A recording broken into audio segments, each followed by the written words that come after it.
Assalamualaikum warahmatullahi wabarakatuh. Apa khabar Malaysia pagi ini? Saya ditemani, kalau minggu lepas saya ditemani oleh bidadari. Hari ini saya bersama dengan Dewi. Ya, Dewi saya Nur Saliha Azmi, rakan pengacara Ashraf hari ini dan kami wawakan kepada anda sekali lagi apa khabar Malaysia, dan sejam ini kami akan mengemudi program ini. Kita bawakan dua topik yang cukup menarik buat anda pagi ini ya Ashraf. Betul, tunggu lebih kurang dalam sejam nanti kita akan bincang perkara menarik, dan pastinya hujung minggu lepas pergi mana? Saya kan banyak tempat saya pergi, di antaranya adalah Sekincan. Spesial mana pergi Sekincan? Sebenarnya jijiran je saya Sekincan. Saya di Tanjung Karang. Mak saya orang Tanjung Karang sebenarnya. Itulah tu. Ya, betul. Dan pasti Sekincan, Sungai Besar, Sabak Benam tu antara kawasan permainan. Itu kawasan permainan. Yang pastinya tempat tu cukup menarik bagi tenang minda dan bagi vibe yang cukup bagus untuk anda kunjungi di sana ya Ashraf. Betul, sambil kita pergi berjalan-jalan tu kan, kita dapat keluar negara, pergilah ke dalam negara. Kita bantu usahawan-usahawan dalam konteks usahawan pelancongan tempatan dan kita baik pulihlah industri pelancongan negara dalam konteks ini. Dan kita nak bergerak kepada berita-berita yang khususnya kita lihat daripada bernama.com, dan ada dua ini tentang apa kita kata kekurangan bekalan ikan. Ya, dan ini berkaitan tentang satu perkara yang saya kira setiap hari kita lalui, dan kali ini bukan kembali memang ada je, cuma kali ini kita ketengahkan lagi tentang dua perkara ini disebabkan keadaan cuaca yang juga tidak mengizinkan dalam masa yang terdekat ini 2-3 minggu ini, dan dikabarkan bekalan ikan di jeti utama di negeri Kedah dan juga Perak kurang sebanyak 50% ya. Bagi saya ini adalah indikator yang juga agak merisaukan, tetapi telah disediakan inisiatif oleh LKIM Malaysia dengan menyediakan frozen fish. Sekurang-kurangnya ada frozen fish dan juga Q-fish yang boleh digunakan lagi membantu dan menampung kekurangan bekalan ikan ini. Dan biasanya Ashraf kalau mereka pergi ke laut ada dalam 200 ke 300 dan 20 ke 30 kapal ini akan mendarat dengan sedikit bekalan ikan. Tetapi sekarang hanya 2 ke 3 saja Ashraf yang berjaya ke laut dan memberikan sedikit saja bekalan ikan. Walau bagaimanapun keadaan ini pastinya ada inisiatif yang diberikan oleh LKIM Malaysia ya Ashraf. Betul. Saya rasa antara sebab penyumbang juga kerana hujung tahun ini musim terkujuh kan, khususnya di Pantai Timur ni, antara perkara yang boleh menyumbang kepada kekurangan bekalan makanan itu ada disebabkan kerana tak bolehlah nelayan nak turun ke laut. Kerana ia boleh membahayakan. Itu bukan saja soal bekalan ikan berkurangan, tapi ini juga tentang bekalan isu telur ayam pula yang dikabarkan masih lagi tidak stabil bekalannya di pasaran, dan perkara ini juga diperakui sendiri oleh peniaga-peniaga dalam satu pertemuan bersama dengan pihak KPDHCP. Menurut Timbalan Menterinya iaitu Dr. Rasul Wahid mengatakan bahawasanya wujud perbincangan dan antara alasan-alasan yang menyebabkan bekalan ini masih lagi tidak stabil di pasaran, antara puncanya disebabkan kerana harga kawalan siling masih lagi terpakai. Kerana ini antara kali pertamanya sebenarnya kita melancarkan harga kawalan siling bagi ayam untuk tempoh yang cukup lama. Kalau biasa kita buat masa pusat perayaan, itu perkara biasa, tapi kali ini disebabkan faktor inflasi dan sebagainya, maka kerajaan memberi inisiatif untuk melakukan harga kawalan ini lebih kurang sepanjang setahun ini, dan ia menjejaskan kepada bekalan telur tersebut. Dalam masa sama juga difahamkan kerisauan mereka apabila mereka dapat subsidi kan, peniaga-peniaga ini bila ada subsidi itu nak dapat nak tebus balik lah kan, nak claim balik kepada pihak kementerian, tapi mungkin ada prosedur-prosedur yang melambatkan proses tersebut, dan ini juga mempunyai kerisauan daripada pihak kementerian KPDHCP. Takut disebabkan kerana lambat dapat claim tuntutan balik itu akan menjejaskan bekalan telur ayam. Tapi walau bagaimanapun kita perlu tahu telur ayam sekarang ini masih lagi bersubsidi. Kalau nampak ada yang naik harga ke tidak mengikut peraturan ke Ashraf, boleh terus buat aduan kepada pihak KPDHCP melalui nombor telefon mereka dan juga di laman web mereka sendiri. Dan kita juga dah banyak kali berkongsi juga, kalau anda ada sebarang aduan dan juga masalah yang ingin anda salurkan, yang paling senang anda boleh call ke talian 1-800-886-800, dan juga ada email yang disediakan juga ya kalau ada sebarang aduan ataupun perkara yang ingin anda beritahu kepada KPDNHCP. Mungkin kita selepas ini nak berkongsi lebih lagi dari bilik berita dan juga ramalan cuaca mungkin Ashraf. Betul, jom kita teruskan saja bersama rakan penyampai selepas ini. Silakan.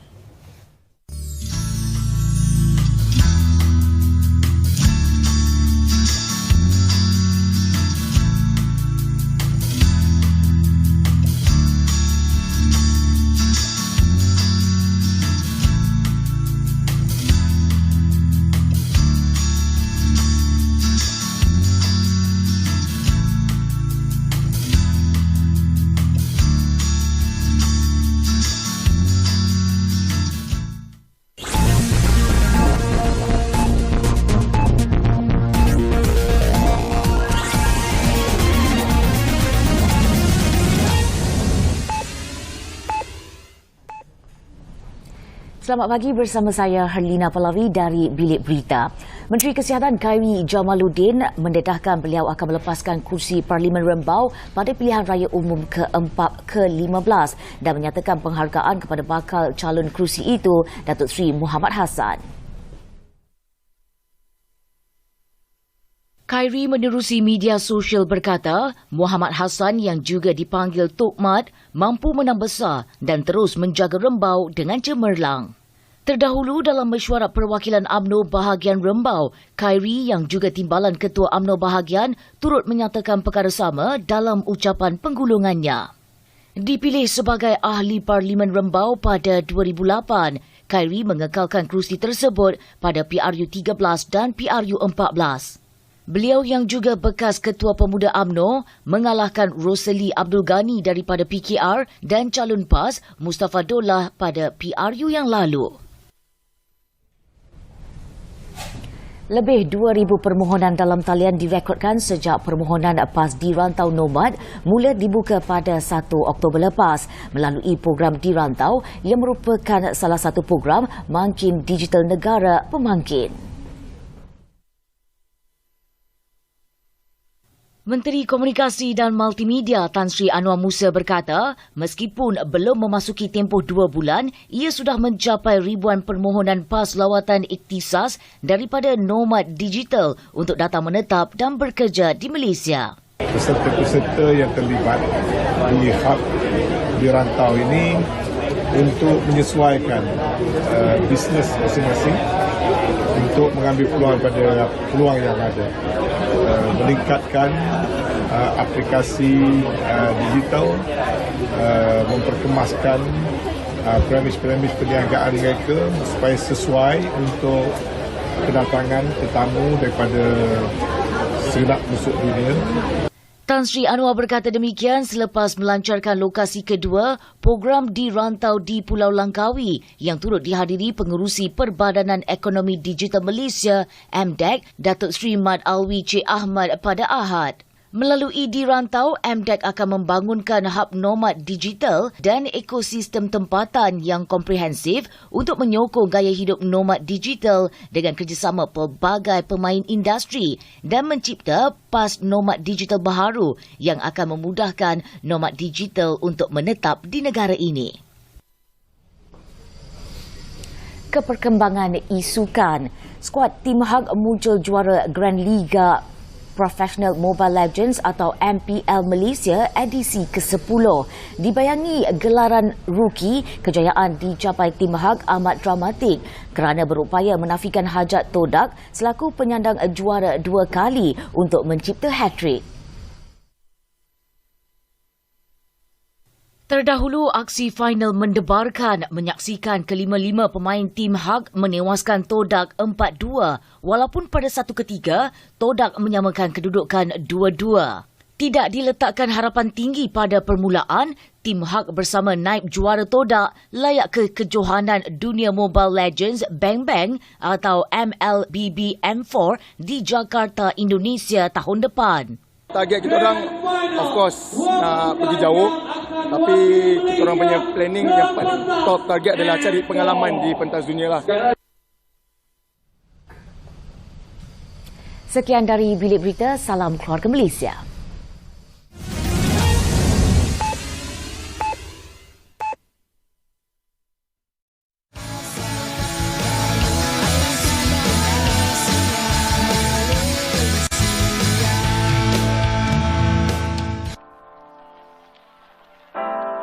Pada zaman kini, peminat kopi semakin pesat muncul dalam kalangan rakyat Malaysia. Namun bagaimanapun, berapa ramai yang mengetahui fakta mengenai kopi?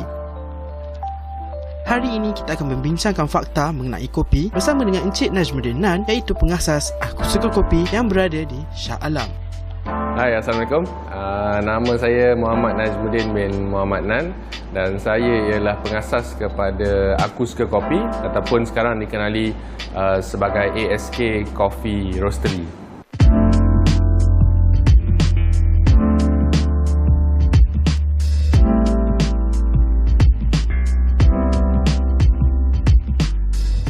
basically biji kopi ni sebenarnya dia memang ada banyak jenis-jenis dan juga asal yang berbeza lah, daripada negara yang berbeza apa semua. Cumanya yang dalam industri kopi sekarang ni yang paling popular ialah daripada baka Arabica, baka yang bernama Robusta dan baka yang bernama Liberica. So 3 baka ni ialah baka yang utama yang ada di seluruh negara. Tapi biasanya yang dijual di kafe-kafe seluruh dunia sekarang ni ialah daripada baka Arabica sebenarnya. So yang mempengaruhi dia punya rasa tu ialah pertama daripada negara dia, okey. So daripada Brazil berbeza, daripada Indonesia berbeza, daripada Afrika berbeza, alright. Selain daripada asal dia, yang kedua ialah dia punya cara panggang, roast level dia, tahap panggangan dia. So tahap panggangan dia ada light roast, dia ada medium roast dan juga dia ada dark roast. So light rasa dia berbeza, medium rasa dia lebih strong, dark roast ialah rasa yang paling kuat dia punya pahit dia sebenarnya. Yang ketiga dan yang terakhir biasanya ialah dia punya cara biji kopi tu diolah, diproses selepas dia dipetik. Dia ada natural, iaitu selepas dia dipetik terus dijemur sekali dengan kulit dia. Yang kedua dia ada wash. Wash ni biasanya dia akan kupas dulu kulit, lepas tu jemur, lepas tu baru dia proses. So itulah 3 perkara tu yang mempengaruhi dia punya rasa dia. Sebenarnya untuk biji kopi ni yang paling digemari ramai oleh orang Asia lah sebenarnya. Biasanya bin daripada Brazil, alright. Lepas tu selain daripada bin daripada Brazil, Colombia pun ada, agak popular. Yang ketiga biasanya bin daripada Indonesia. Sebab apa? Sebab orang kita ni, kita dah biasa minum kopi daripada kecil. Okay, so diorang ni dah biasa minum kopi yang pahit dan mungkin kurang acidic, kurang masam. So untuk bin yang saya sebutkan tadi tu, Brazil, Colombia, Indonesia, mereka ni semua memang less acidic. Lepas tu dia punya pahit dia tu memang lebih tinggi. So berkemungkinan itulah sebabnya kenapa bin-bin yang saya sebutkan tadi tu agak popular di kalangan orang kita.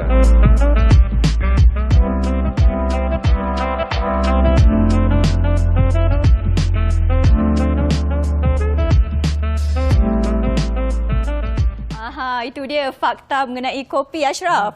Di waktu pagi, apa yang bagi saya yang cukup menggembirakan, salah satunya adalah minum the right coffee. Betul. Macam saya ni wajiblah pagi mesti kopi, tengah hari kopi, petang kopi, malam kopi, 4 kali sehari. Boleh tidur ke sampai macam tu, Ashraf? Kalau macam orang dah biasa minum kopi, dia dah ada immune dah sebenarnya. Okey, betul tu. Alright. So kita nak beralih untuk agenda perbincangan kita yang seterusnya. Ini juga buat saya teringatkan akademi, anugerah akademi di kolej saya dahulu. Ashraf macam mana pula? Saya dulu memang ada lah akademik ni. Biasanya kita nak menghargai pencapaian-pencapaian tenaga pengajar dan sebagainya. Dan kali ini, ia juga dilakukan oleh satu institusi pendidikan negara ini bagi memastikan supaya penghargaan itu ada. Ya, betul. Dan kita meniliau secara lebih menyeluruh tentang tajuk kita kali ini. Kita nak bercakap berkaitan tentang Anugerah Akademia Polisisi. 2022. Dan kami bawakan 2 individu tersebut untuk bercakap secara lebih lanjut berkaitan perkara ini. Yang paling dekat di sebelah saya itu Tuan Teknologis Abdul Razak Sabtu, merupakan pengarah bahagian governance dari Kecemerlangan Jabatan Pendidikan Politeknik dan Kolej Komuniti, bersama dengan sahabatnya di sebelah iaitu Dr. Muhammad Zahari Ismail, seorang pengarah Politeknik Salahuddin Abdul Aziz Shah, PSC Shah Alam. Ni tak saya Politeknik kat sebelah jalan utama tu kan, yang selalu jam tu kan. Itu boleh nampak saya. Terima kasih kepada kedua-duanya. Selamat datang ke Apa Khabar Malaysia. Kita nak bercakap tentang ini satu program saya kira cukup baik dilakukan dan pastinya dinanti-nantilah bagi mereka kan yang berada di dalam ruang lingkup ini. Di awal ini mungkin saya nak bergerak dahulu bersama dengan Tuan Teknologis Abdul Razak berkaitan tentang Majlis Anugerah Akademia Polisisi ini. Mungkin terangkan sedikit berkaitan tentang program ini. Okey, sebelum tu Saudara Ashraf dan juga Salia mungkin maklum tentang biasa setiap tahun kita sambut Hari Guru kan. Betul. Tapi Hari Akademia pernah dengar? Hari Akademia jarang nama perkataan tu jarang digunakan, biasa macam administrasi kan. Okey, Hari Akademia secara umum saya maklumkan bahawa kerajaan melalui Mesyuarat Jemaah Menteri telah menetapkan bahawa setiap 5 Oktober setiap tahun disambut untuk sebagai Hari Akademia. Dan dalam sambutan tersebut bulan Oktober telah dipilih sebagai melaksanakan sebarang aktiviti sama ada di IPT Universiti Awam dan juga IPTS di Politeknik, Kolej Komuniti di IPG dan juga institusi latihan awam yang lain seperti AKBN, ILP dan sebagainya. Okey. Jadi pada tahun ni di JPPKK, Jabatan Pendidikan Kolej Komuniti telah merancang untuk mengadakan Hari Akademia bagi memberi pengiktirafan kepada pensyarah-pensyarah di Politeknik dan Kolej Komuniti. Jadi untuk makluman juga bahawa pensyarah-pensyarah kita dalam skim pegawai pendidikan pengajian tinggi berada sama ada di institusi Politeknik dan Kolej Komuniti, di jabatan ataupun di kementerian, dan juga ada yang berkhidmat di MSD di luar negara. Jadi mereka ni layaklah untuk diberi pengiktirafan. Okey. Itu disebutkan tadi pengiktirafan untuk tenaga pengajar. Mungkin kita nak beralih kepada Tuan Zahari sendiri. Bagaimana tentang sumbangan dan juga orang kata apa yang telah dicapai oleh tenaga pengajar di Polis Sisi sendiri? Terima kasih Asrah, terima kasih Saleha. Assalamualaikum warahmatullahi wabarakatuh dan salam keluarga Malaysia. Seperti mana Cik Razak sebutkan tadi, Hari Akademia lebih kurang sama dengan Hari Guru. Bagi menghargai pengorbanan, jasa dan apa-apa contribution yang dibuat oleh tenaga pengajar di Polis Sesi. Kalau kita ikut dari segi skop tenaga pengajar ini, sebenarnya mereka bukan sahaja mengajar sebagai core business, tapi mereka juga dalam masa yang sama ada membuat penyelidikan, menjalankan kerja-kerja pentadbiran, penyediaan, perundingan, penerbitan dan juga perkhidmatan kepada masyarakat. Ini telah pun diskupkan oleh Kementerian Pengajian Tinggi di bawah 7P.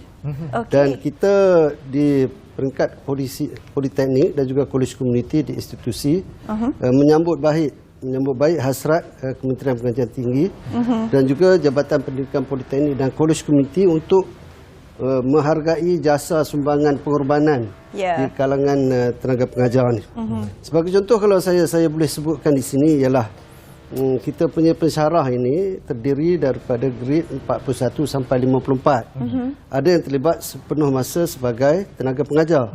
Dan tenaga pengajar mereka ni sebenarnya diukur, dikaji dan juga diberikan pengiktirafan.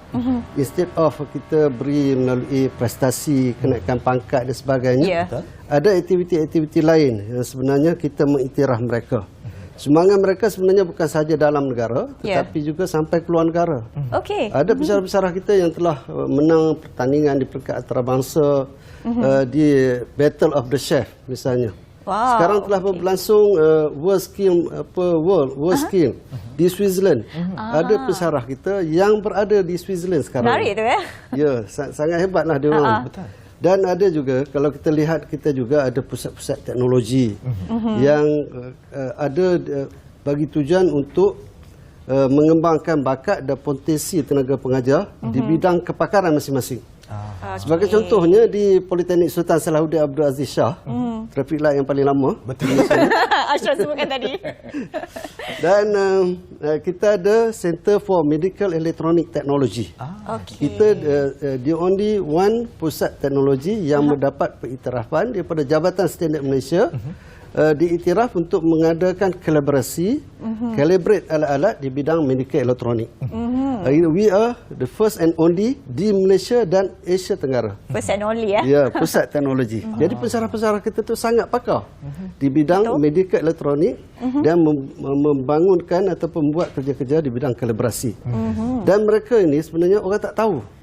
Dia behind the screen, orang tak tahu apa kepakaran mereka. This is the right time untuk kita mengiktiraf mereka. Satu lagi saya nak sebut ialah Polcam atau Pusat Center for Technology in Automotive and Manufacturing yang berada di Politeknik Sultan Azlan Shah. Mereka ni pakar di bidang autonomous vehicle, pakar di bidang IR 4.0. Tetapi kepakaran ilmu dan pengetahuan mereka itu jarang ditonjolkan. Tidak dapat ditonjolkan, tidak diiktiraf dan seumpamanya. Jadi media seperti Hari Akademia sebenarnya adalah platform untuk kita menonjolkan bakat-bakat mereka. Begitu juga di Kolej Komuniti. Misalnya kita ada BIM, kita ada Building Information System di College Community Sabak Pernam. Teknologi itu sangat tinggi. Kepakaran kebolehan pensyarah kita tu, tapi orang tak tahu. Jadi dengan this kind of recognition, saya fikir eloklah mereka ni ditonjol sebagai ikon TVET negara. Itu salah satu usaha yang cukup murni untuk meningkatkan lagi perlibatan mereka dan iktiraf mereka ini sendiri kerana kepakaran dan kehebatan mereka sendiri. Sebelum saya nak bercakap soal selepas ini berkaitan kriteria dan perancangan sebagainya, saya tertarik kerana ia adalah satu bidang TVET yang mana negara kita sedang membangun ke arah pembangunan TVET ini. Saya tertarik nak bertanya berkaitan tentang kualiti tenaga pengajar itu sendiri dan juga penglibatan masyarakat ataupun orang awam untuk menjadi tenaga pengajar dalam bidang TVET di Kolej Komuniti dan juga Politeknik ini. Bagaimana daripada Tuan Teknologi sendiri? Adakah kita semakin membukarkan kualiti-kualiti dan kepakaran dalam bidang TVET ini? Sudah tentu. Sebab tahun ni sebenarnya kalau kita lihat di pada bulan September yang lepas, kita Majlis TVET Negara. Di mana inilah kali pertama kita gabungkan semua kementerian yang melaksanakan latihan TVET. Dan ini menunjukkan bahawa kerajaan sekarang sedang menumpukan ke arah bidang TVET lah. Jadi dari segi peluang, disebut Ashraf tadi sebut pasal peluang kan. Maksudnya untuk permohonan menjadi tenaga pengajar dalam bidang TVET, kita punya pengambilan tenaga pengajar dia buka sepanjang tahun melalui laman web, melalui Suruhanjaya Perkhidmatan Pendidikan. Dia sama juga di bawah KPM. Jadi memang peluang tu amat besar pada siapa yang ingin menceburi sebagai tenaga pengajar dalam bidang TVET.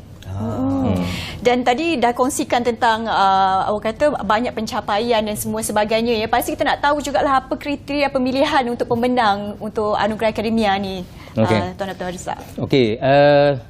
Sebab tahun ni kali pertama walaupun Hari Akademia ni dah 4 tahun kita sambut bermula daripada 2019. Di mana kita bermula daripada awal tahun dari segi menyediakan kriteria dengan rubrik macam mana kita nak pilih pemenang. Sebab kita ada 11 anugerah. Di mana yang Dr. Zahri maklumkan tadi kan bahawa skop tugas pensyarah ni dia bukan setakatnya mengajar saja. Maknanya dia buat penulisan, menjalankan pendidikan, buat sesi running cara dan juga CSR kepada komuniti. Kan? Jadi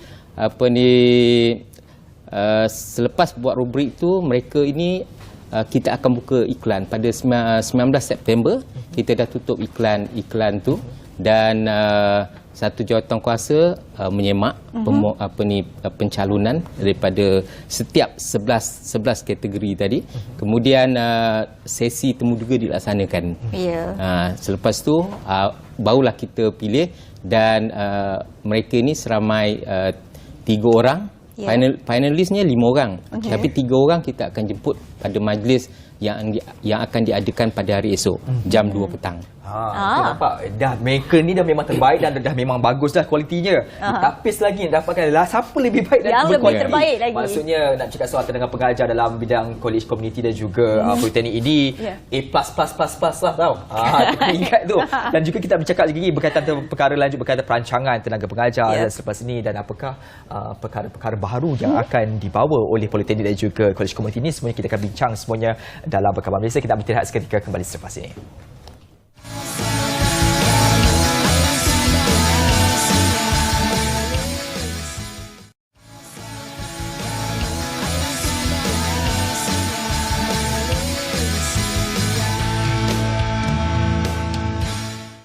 Kembali bersama dengan kami di Apa Khabar Malaysia, Ashraf. Masih bercakap tentang anugerah ataupun Majlis Anugerah Akademia Polisisi yang kita beritahu bahawa biasanya mereka yang berada dalam institusi ini semua hebat-hebat belaka. Pengiktirafan yang diberikan ini adalah diberikan kepada yang terbaik dan pastinya ini adalah satu platform untuk kita menghargai sumbangan para tenaga pengajar di Polisisi. Dan kita nak berbalik kepada perbincangan kita ini, kita nak tanya kepada Dr. Haji Muhammad Zahari. Bagaimana kita nak pastikan tenaga pengajar ini kekal relevan dan mungkin ada rancangan masa depan ya? Baik, Untuk makluman para penonton, kita di Polisisi, Politeknik dan College Community ini mempunyai tenaga pengajar lebih daripada 10,000 orang. Dan banyak tu ya. Sangat banyak. Dan kalau ikut jumlah pelajarnya, kita hampir mencecah 100,000 orang di seluruh Politeknik dan juga College Community. Dan apa yang kita buat bagi mengekalkan tenaga pengajar kita ni terus relevan, ialah kita berpandukan kepada Pelan Pembangunan Pendidikan Tinggi Negara 2015-2025, iaitu dari segi pemerkasaan bakat ataupun tenaga pengajar kita. Dan yang kedua, kita juga ada versi ataupun garis panduan kita sendiri melalui buku Transformasi Modal Insan yang telah dibangunkan pada tahun 2012. Dan fokus utama kita yang pertama ialah semua tenaga pengajar kita ni sepatutnya mempunyai kemahiran industri yang terkini. Kita telah pun mengadakan kerjasama, kolaborasi dengan pihak industri dalam dan juga luar negara. Dan kita melalui Majlis Tibet Negara yang ditubuhkan oleh Kementerian Pengajian Tinggi telah pun mengadakan satu segmen yang dipanggil Tibet Collaboration Hub, iaitu kerjasama di antara akademia dan pihah industri untuk mereperkasakan tenaga pengajar kita daripada kemahiran yang sekecil-kecil kepada kemahiran yang sebesar-besarnya. Contohnya yang soft skill kepada high end punya skill yang terdapat di industri. So kepakaran di industri itu sedikit sebanyak dikongsi bersama dengan pihak tenaga pengajar. Barulah kita boleh melahirkan pelajar-pelajar seperti mana yang diperlukan oleh pihak industri. Yang kedua ialah kita juga telah pun cuba untuk membuka ruang kepada pihak industri untuk masuk kepada sistem kita dan menjadi tenaga pengajar kita. Melalui proses kemasukan dipanggil multiple entry. Jadi orang industri juga boleh masuk sebagai tenaga pengajar kita, sebagai tenaga pengajar. Di samping itu, tenaga-tenaga pengajar kita sentiasa diperkasakan kemahiran, bakat dan kebolehan mereka melalui program-program seperti reskilling, upskilling, multi-skilling, new skilling dan pelbagai skill lagi dalam sistem kita. Mereka juga diberi peluang untuk mengadakan internship program ataupun dikenali sebagai SIP, Sangkutan Industri Pensyarah di industri yang terpilih, yang bagi tujuan seperti yang saya sebut tadi untuk memperkasakan kebolehan dan teknologi mereka. Dan yang kedua ialah berkenaan dengan kemahiran pengajaran dan pembelajaran. Mereka juga diberi pengetahuan tentang teknologi terkini. Misalnya sekarang ni orang bercakap pasal industri 4.0, cloud computing, robotik, artificial intelligence dan sebagainya. So kemahiran-kemahiran itu pensyarah kita tidak dapat lari daripada dunia yang most trending sekarang ni. So mereka seharusnya dilengkapkan dengan ilmu-ilmu semasa dalam proses pengajaran dan pembelajaran. Pengalaman melalui pandemik COVID-19 dapat mengajar di mana kita tidak boleh turun face to face untuk mengajar. Jadi kaedah yang digunakan ialah blended learning ataupun online learning, di mana pensyarah hanya mengajar melalui komputer, laptop, desktop yang mereka ada, dan pelajar-pelajar melalui kaedah yang mereka ada. Ini telah pun memaksa tenaga pengajar itu memenuhi kehendak semasa, dan kita sentiasa membantu di pihak pengurusan supaya mereka catch up dengan new teknologi ini. Dan yang ketiga, kita juga menyediakan ruang-ruang pengajaran dan pembelajaran yang terkini. Misalnya kita mengadakan makerspace di Politeknik dan College Community. Kita ada juga teknologi enable classroom TEC di beberapa buah institusi. Dan sentiasalah perkara ini diambil berat oleh pihak Jabatan Pendidikan Politeknik dan College Community. Yang ketiga, kita ada latihan secara berterusan, sama ada di dalam ataupun di luar negara. Kita ada kerjasama dengan badan-badan seperti Colombo Plan Staff College, CPSC, dengan SAMYO, dengan CRIVET, Korea Research Institute in Vocational and Technology. Kita juga ada latihan-latihan yang kita hantar ke industri-industri terpilih seperti TRC, Intan, ACAD dan sebagainya. So knowledge yang berkembang dari semasa ke semasa itu dapat digaraplah bersama-sama dengan dengan pihak industri, dengan pihak agensi yang bertanggungjawab di bidang latihan ini. Saya juga nak sebut satu lagi ialah berkenaan dengan pembelajaran sepanjang hayat. Ini adalah sumbangan terbesar kami sebagai change agent untuk mengubah minda cara hidup rakyat Malaysia dan seterusnya membantu negara ke arah negara berpendapatan tinggi. Melalui program PSS ini, kita memasukkan elemen TVET sebagai contoh yang terkini. Kita bersama-sama dengan Kementerian Pengajian Tinggi melalui program TVET IPT for Society. Di bawah itu kita ada satu program, nama dia ialah Knowledge Transfer Program. Kita membantu masyarakat misalnya dalam membaiki motosikal, jalan kerja-kerja piping ataupun kerja-kerja membaiki komputer dan sebagainya. Berdasarkan kepakaran dan kemahiran yang kita ada. Ini kelebihan mereka ni sebab apa? Mereka ini banyak menggunakan orang industri sendiri untuk jadi pengajar kepada anak-anak kita ni yang berada di institusi tersebut dan saya kira ni satu usaha cukup budi. Dah masa pun dah agak limitasi juga dalam kontes ini, tapi saya mendoakan agar program akan berlangsung ini akan mendapat sambutan yang cukup baik. Kita doakan. Terima kasih kepada kedua-duanya di atas perkongsian saya kira dinanti-nantikan bagi tenaga pengajar, bagi menghargai usaha mereka, dan ini akan meningkatkan motivasi kepada mereka. Dan selepas ini kita nak beralih pula berkaitan tentang satu sambutan Majlis Rasul peringkat Negeri Sarawak yang mana kita akan bersama dengan rakan setugas kita Ahmad Syafiq. Jom kita sama-sama saksikan.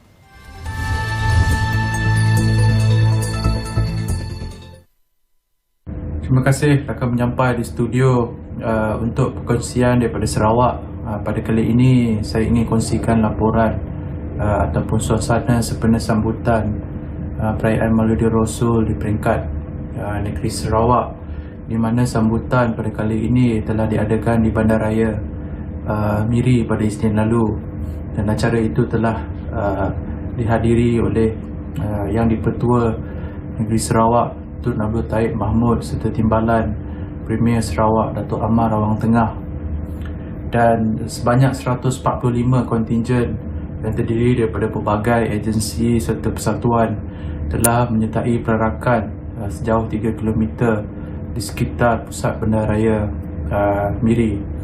Dan suka juga saya kongsikan antara intipati ucapan Datuk Awang Tengah pada acara itu, di mana beliau turut mengatakan bahawa konsep ta'ayush ataupun hidup bersama dalam meraikan kepelbagaian perlu dipertahankan di negeri Sarawak, kerana konsep itu sememangnya sinonim dengan negeri Sarawak yang sememangnya mempunyai rakyat berbilang kaum dan agama. Menurutnya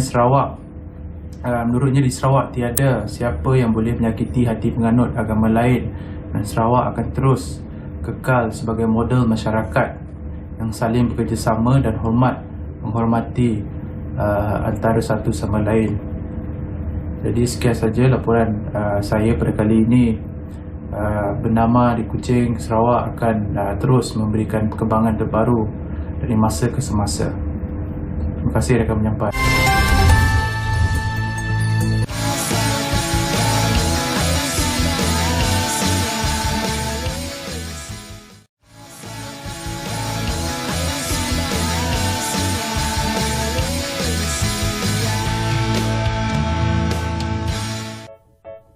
Cetakan ialah proses terapan blok ke atas sesuatu permukaan. Keistimewaan cetakan ini ialah menghasilkan banyak kepingan karya yang serupa dan semua hasil karya cetakan itu dianggap asli. Untuk pengetahuan yang lebih lanjut, kita akan bersama dengan Pensyarakanan Kolej Pengajian Seni Kreatif Jabatan Seni Halus, Cik Murshidah Zainal Abidin. Hai, saya Murshidah binti Zainal Abidin daripada Jabatan Seni Halus, Kolej Pengajian Seni Kreatif UiTM Shah Alam, merupakan seorang pensyarah seni cetak. Dan untuk makluman, seni cetak ni ada banyak teknik, tapi kita ada 5 teknik yang utama, iaitu kita ada seni cetak timbul ataupun relief print, kemudian kita ada intaglio, kita ada trick screen, kita ada monoprint, dan kita ada banyak lagi teknik print yang wujud. Untuk asas pembuatan seni cetak ataupun printmaking ni, dia mesti ada matrix ataupun kita panggil dalam bahasa yang mudah blok. So blok ni terdiri daripada kayu, daripada lino, daripada plate besi, daripada blok serigrafi ataupun silkscreen. Ataupun kita ada juga planografi daripada batu dan ada macam-macam lagi juga alternatif matrix ataupun blok yang kita boleh gunakan untuk teknik cetakan. Seni cetak ataupun printmaking sekarang ni dah semakin dikenali. Kalau dulu seni cetak dia agak terkebelakang, tapi sekarang seni cetak mula popular di Malaysia. Dan harapan saya supaya pameran-pameran seni cetak perlu ditambah lagi supaya ia memeriahkan lagi industri seni visual di Malaysia. Di sini kita ada satu pameran yang bertajuk Inking yang merupakan satu pameran seni cetak yang disertai oleh 32 orang seni cetak daripada alumni UiTM Shah Alam sendiri dan juga pelajar-pelajar yang sedang mengambil jurusan ataupun bidang khas dalam seni cetak di UiTM Shah Alam. Kita ada lebih kurang 30 karya yang dipamerkan dengan pelbagai teknik cetakan yang boleh dilihat oleh penghayat untuk menikmati sendiri apa yang dikatakan seni cetak itu sendiri. Dia ada banyak, jadi datang sini bermula hari ini dan boleh nikmati apa yang dikatakan seni cetak.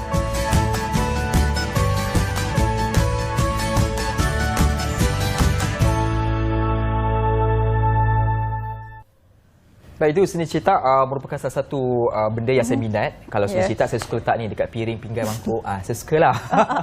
Itu macam orang kata kadang-kadang terapi untuk kita buat arts ya. Ada skill lah Ashraf kiranya. Saya ada tapi saya tak boleh tunjuk secara sebarangan. Nanti sekarang dia ejen saya punya seni pula.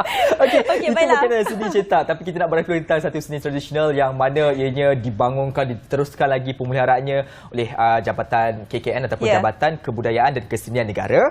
Dan kali ini kita nak bercakap tentang satu lagi program yang akan pecah panggung lah. Pecah panggung. Pecah panggung terus wajib, lah kan. Wajib.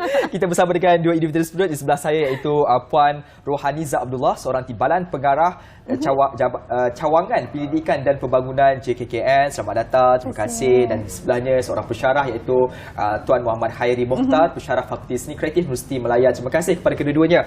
Ini tentang satu program saya kira dinanti-nantikan bagi peminat seni tanah air negara. Setiap bulan rasanya ada dilakukan usaha untuk pemeliharaan tersebut dan kita nak bersama nak berkenal-kenalan dululah dengan Tuan Rohaniza daripada JKN ni. Bercakap tentang penganjuran panggung seni ini, mungkin boleh kongsikan tentang apakah penganjuran akan dilakukan di Fahamkan hujung minggu ini dan objektif yang ingin dicapai di program ini. Okey, terima kasih. Okey, untuk makluman, sebenarnya JKKN sangat aktif melaksanakan program kesenian tradisional. Jadi panggung tradisional ini adalah salah satu program ya pengisian yang kita laksanakan setiap tahun. Jadi setelah hampir 2 tahun kita tak dapat buat persembahan. Jadi tahun ini kita telah rangka 5 pengisian. Dan PST untuk hujung minggu ni 21 hingga 22 ni adalah siri kelima terakhir. Jadi kalau kita teliti sejarahnya, panggung seni tradisional ni kita dah bermula daripada 2013 sehinggalah sekarang yang kita masih laksanakan dan dipentaskan di METIK lah. Kita kerjasama dengan Pusat Pelancongan Malaysia METIK. Dan sepanjang tempoh itu sebenarnya kita telah pelbagai kesenian yang kita persembahkan dan melibatkan lebih kurang 103 kumpulan dengan 51 penyertaan yang mana kita pelbagai genre kita ada daripada tari, muzik, teater. Jadi keberkesanan program ni kerana sambutan dan PST ni dia dah ada pengikut dia. Betul. Kita dah tahu kan setiap tahun kita laksanakan, jadi mereka dah tahu dah.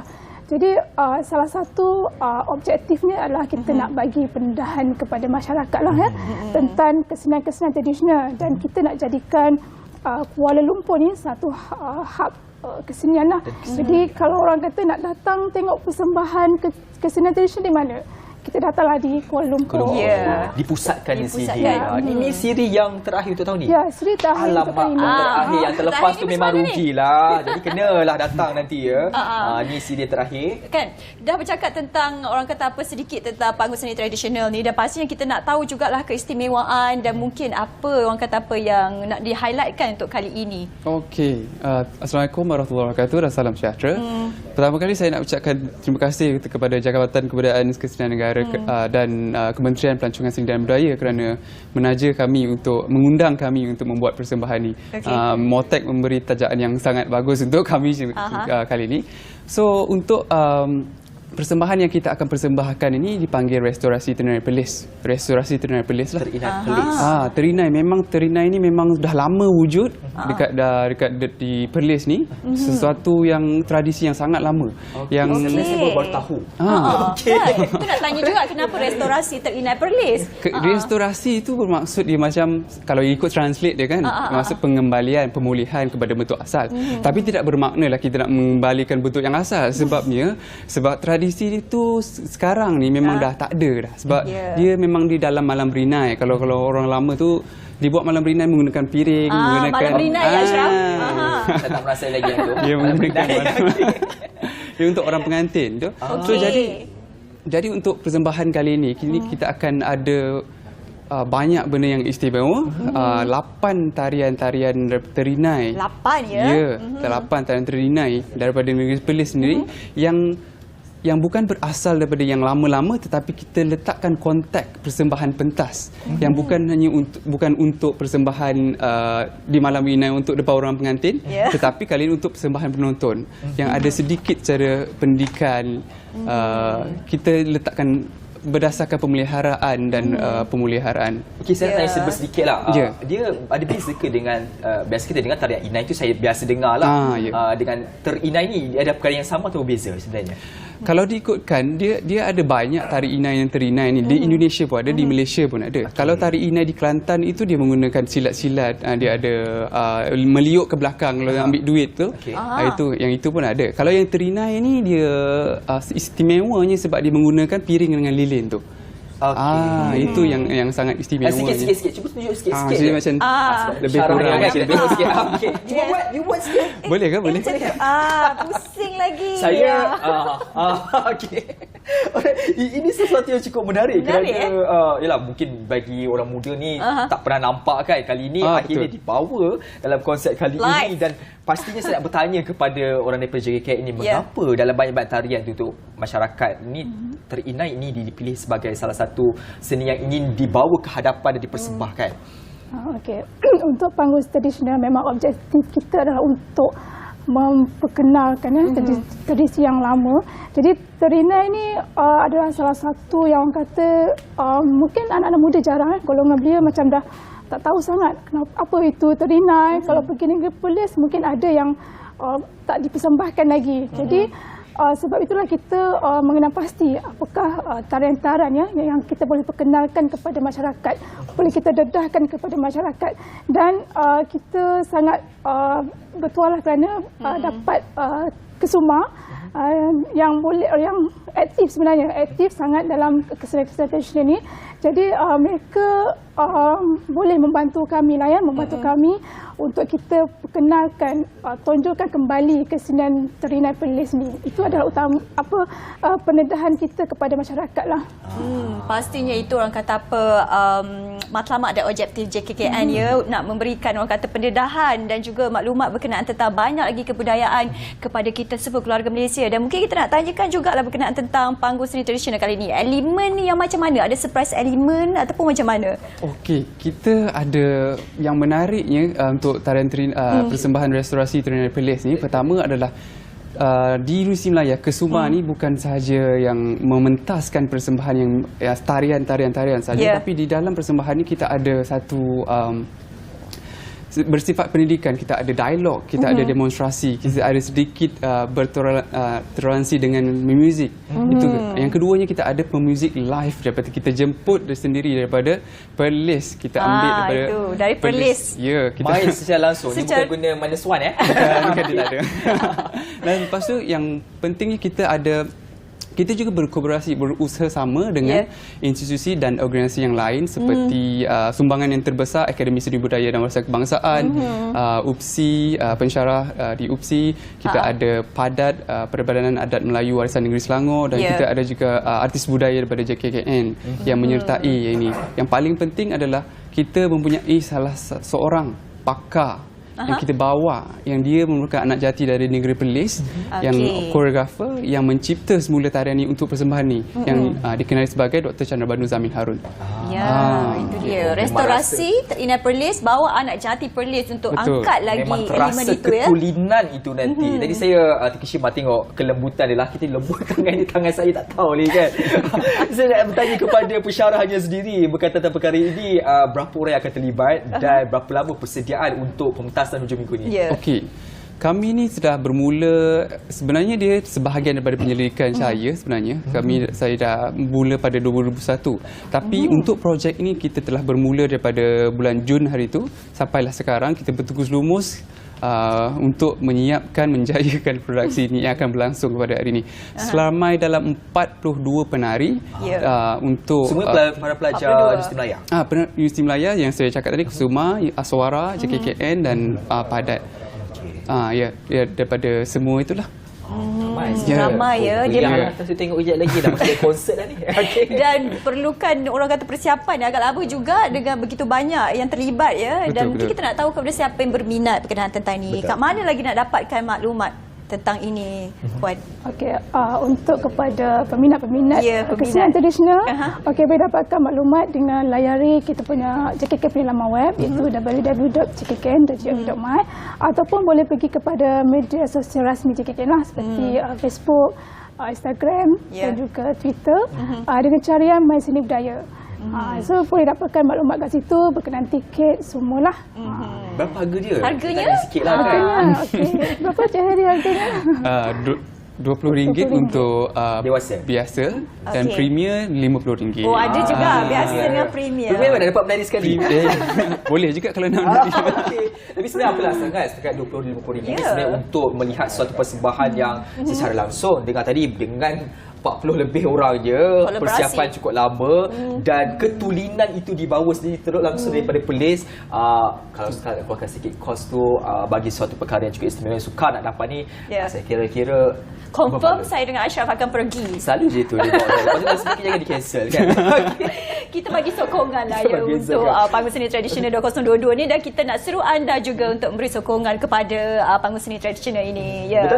Sikit saja di hujung ni bagi kedua-duanya, ringkas saja harapan bagi program yang akan berlangsung pada hujung minggu ini kedua-duanya. Bagi pihak JKKN, kami mengharapkan sambutan yang baiklah daripada semua masyarakat. Sama-sama saksikan persembahan kesenian tradisional. Mungkin suka nak dapat di tempat lain ya. Jadi datanglah misi masa untuk orang kata satu cabang ilmu yang lain lah ya. Dan datang ramai-ramai bawa keluarga dan enjoy persembahan. Bawa keluarga dan bawa yang tersayang. Bawa yang tersayang. Bagaimana pensyarahnya sendiri ni? Harapan akhir dan juga janji. Bagi janji sikit. Harapan saya datanglah beramai-ramai dekat Panggung Seni Tradisional ni untuk restorasi tarian Perlis. Saya pasti ia tidak mengecewakan kerana pertamanya seperti yang saya cakap tadi, dia ada live music, kita ada dialog, kita ada bersifat pendidikan, bukan sahaja kepada menonton saja. Jadi saya pasti sokongan dan kedatangan penonton untuk persembahan ini akan lebih lagi meningkatkan kualiti kesenian dan kebudayaan di Malaysia ni, dan juga saya pasti dia akan memartabatkan seni Melayu, seni Malaysia di Malaysia ini. InsyaAllah ini harapan cukup diinginkan. Sebab dia, tapi saya nak tanya tadi, dia berapa lama dan juga berapa lama persembahan itu? 8.30 sehingga 10.30 malam lah. 10.30 malam, 2 hari berturut, hari Jumaat, Sabtu. Jumaat, Sabtu. Dan persembahan itu nanti berapa lama anggaran masa? Dalam durasi dalam 1 jam setengah. 1 jam setengah. Ya, betul. Okey. Dan orang kata tadi ada kata macam ada tiket. Kalau walk in saja pun boleh saja juga kan? Masih lagi boleh. Tapi seelok-eloknya hubungi dulu. Takut penuh kan, nanti penuh tak dapat. Betul. Saya dah sampai-sampai nak tengok tak boleh masuk pula. Kan. Ni nak bagi hype sikit lah kepada yang sedang menyaksikan kan. Ni kali kelima kan. Kali keempat dah habis kan. Mungkin boleh kongsikan keempat tu, empat sebelum ni sambutan ni macam mana? Memang betul-betul tiket habis terjual? Sambutan sangat menggalakkan. Sampaikan 2 hari tiket habis, sampai hari yang nak datang untuk hari rehearsal tu pun penuh juga panggung. So Jadi kalau yang nak menonton tu kena hubungi awal lah. Takut nanti hari show pun tak dapat tengok, rehearsal pun penuh juga, jadi melepas. Kalau saya terpaksa lah duduklah, saya sanggup. Duduk bawah. Berdiri pun saya sanggup. Kalau tak kena berdiri. Itu dia tu. Pasti kunci kata je tu, kalau yang anda nak pergi saksikan untuk panggung seni tradisional ni, kena awal-awal lah tempahnya. Saya dah tempah untuk Ashraf siap-siap dah. Okey, saya okey. Kalau orang belanja, jalan je kan. Pakai siap-siap. Okey. Baik, terima kasih banyak diucapkan kepada kedua-duanya, iaitu Puan Rohaniza Abdullah dan juga Tuan Muhammad Khairi Mukhtar atas perkongsian cukup menarik ini. Dan pastinya cepat-cepatlah pergi ke laman web tadi. Beli cepat-cepat sebab disebut tadi dah, yang 4 siri sebelum ni memang sold out. Rehearsal pun sold out, apatah lagi hari kejadian, dan kali ini saya percaya dan kita pelajar-pelajar harapkan UM hebat ni akan bersedia melakukan sesuatu yang luar biasa. Harapkan ia akan mendapat sambutan ramai daripada kita semua keluarga Malaysia, dan moga ia berjalan dengan lancar. Dan kita dah sampai ke penghujung rancangan ya Ashraf. Alamak. Sekejap sangat saya dapat berdiri bersama dengan Sania ni. Tak apa esok mungkin. Baik, itu saja saya kira daripada saya, Adida Ashraf Sania. Dan saya Nur Salihah Azmi. Teruskan kesian anda bersama Bernama TV. Jumpa lagi. Assalamualaikum. Assalamualaikum.